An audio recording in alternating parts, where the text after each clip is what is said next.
Good morning, everyone. It is Thursday morning and it's a couple of minutes. Oh, it's 4 minutes past 7. I'm running late. Oh my goodness. So today, part 3 of happiness. It's also Thrash It Out Thursday. So if you have any songs that make you feel happy, post them. Post them in the group. And let's share the happy. Let's share the happy with everyone. Guys, part 3 was always going to be about how do you stay happy? And I kind of went, well, that's kind of straightforward, really. You just keep focusing on happy and you keep doing the things that make you happy. And then, hi Victoria, then this morning,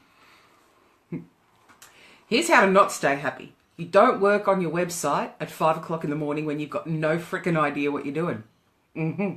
This is not conducive to keeping happy. So when I realized that, I was all buzzed when I woke up and I posted a few songs and a few things about being happy and I felt great. And then I started working on my website and I didn't feel so great. And that got me to thinking and realizing what it actually takes to stay happy. I'm just gonna have some of my green juice because I'm running late, and I normally scull this before I come online to you guys. So, what does it take to stay happy? It really hit me quite strongly that it's all about what you consume. And I'm not talking about only what you put into your body, not from a physical nourishment kind of intake perspective. But what do you consume? If you're trying to stay happy, what are you feeding your mind, your body, your soul to keep it that way? So when I talk about focusing on the things that make you happy, it's all of those things all wrapped up into one. Are you looking after yourself physically? Are you consuming foods that actually nourish your body? And then occasionally consuming foods that nourish your soul, like I did yesterday with hot chips and gravy. What is it with hot chips and gravy? I love hot chips and gravy. So that's my soul nourishing food. Because that part's important as well. You don't do it every day, obviously. But occasionally, you have the foods that either, remind you of childhood or remind you of happy times or whatever else it might be. Then you've got to think about, what are you actually consuming with your eyes? What are you watching? What are you watching on TV? What are you reading? What are you, putting in front of your face day after day? And how is that impacting your level of happiness and your overall well-being? It's something to consider. Because happiness is not just... Seriously, it's not just a state of mind. It is a way of living, and like any way of living, it takes nurturing. It takes focus. You don't just get happy and stay that way.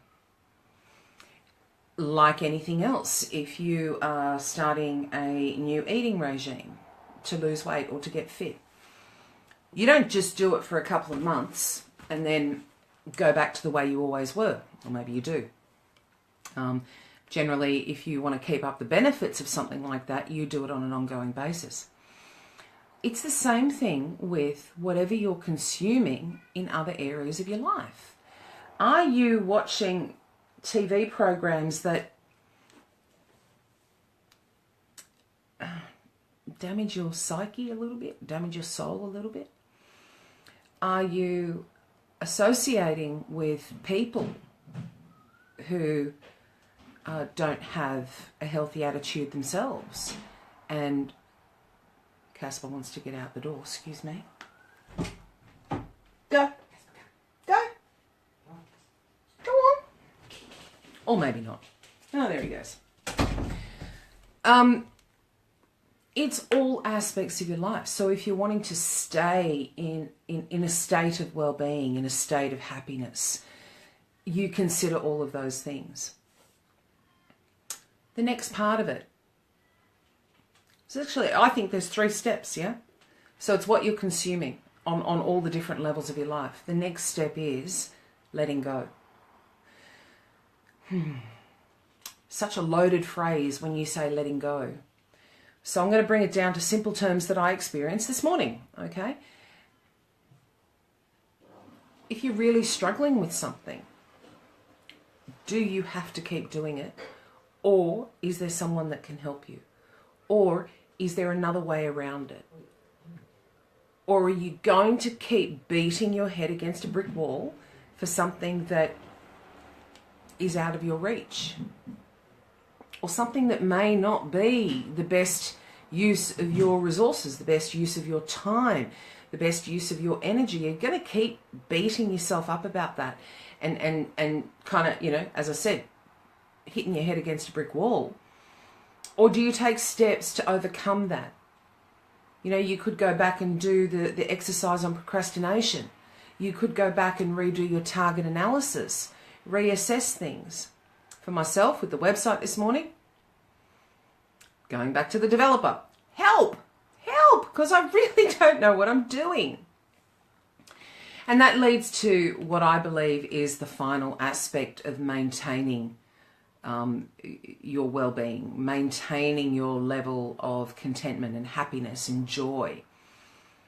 And that is my key word for everything that we ever go through, and that is support. So, you know, yes, I talk about support a lot. Why do I talk about support so much? Because it's integral to every aspect of your development. It really is. Particularly if you are undertaking a journey that no one else in your life is going through, or in your personal life might be going through, you need support. You do. You need support. Where that comes into it when you are trying to keep yourself in a state of well-being mentally, emotionally, physically, is when you are brought down for whatever reason. Now, I refer to being brought down, but you know what I mean. When you find that your mood is not as elevated as it was, and you know, either something has triggered you or something has impacted you, or you have absorbed something that is not necessarily yours, or you've had a realization that there's a big pile of crap in your backyard and in your past that you need to deal with. The support aspect there is invaluable. You need a sounding board.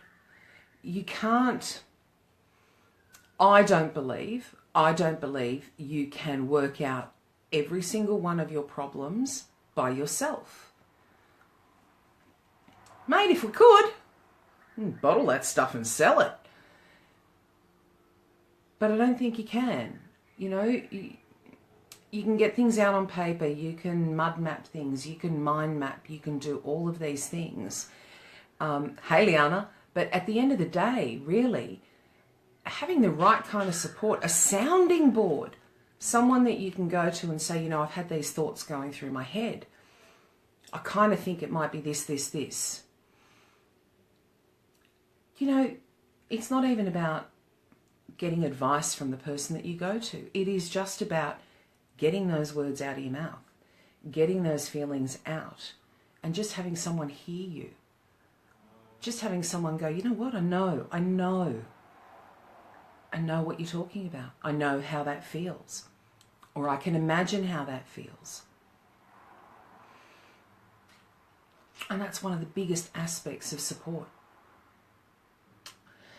So, when we're talking about how to stay happy, how to keep yourself elevated, as I said, I believe there are 3 key elements. What are you consuming?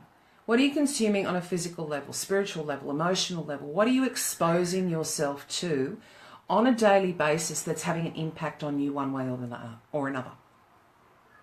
Look at those things. If those things that you're exposing yourself to do not generate a sense of happiness in you, then maybe you need to look at that and go, maybe not so necessary to have that in my life anymore. The second aspect is being able to acknowledge when you can let go. So letting go is about acknowledging that perhaps you've reached the limits of your abilities in a particular aspect, and you either ramp up, hey Dawes, you either ramp up your knowledge or your whatever it might be, or you seek support, or you let it go. And the third aspect is the support aspect. So I just, I've had a thought that what we're going to focus on next week is support and inspirational people that you have in your life. And I'm hoping to get a few guest speakers on. Some people that have been, have had quite an impact on me over the course of the last couple of years. Because as you hear me say time and time and time again, support, and the right kind of support, is invaluable. It's absolutely invaluable. So, I hope that, this 3-part series has helped you guys, first of all, identify what happy means to you. Because as I said, I'm not here to tell anyone what anything is supposed to mean to them. It's such a personal thing. And also how to then find happiness and bring that back into your life. And then today about how to keep it in your life. How to, what tools you may need to keep yourself elevated at a point where you do feel happy, where you do feel positivity, where you do, either have those glimpses of joy or have those see, I'm getting it now. That fizzy, bubbly feeling that comes up that tells you that you're experiencing joy and happiness. So, it is Thrash It Out Thursday, as I mentioned in the beginning. Please post any songs that make you happy and share it with the group. As always, I will add it to the playlist on my YouTube channel. And I hope you guys all have a wonderful Thursday. I may step in quickly tomorrow. We'll see how things go. Got a lot of housework to do tomorrow. Okay, guys, have a wonderful day. Mwah! So much love to you all. Bye.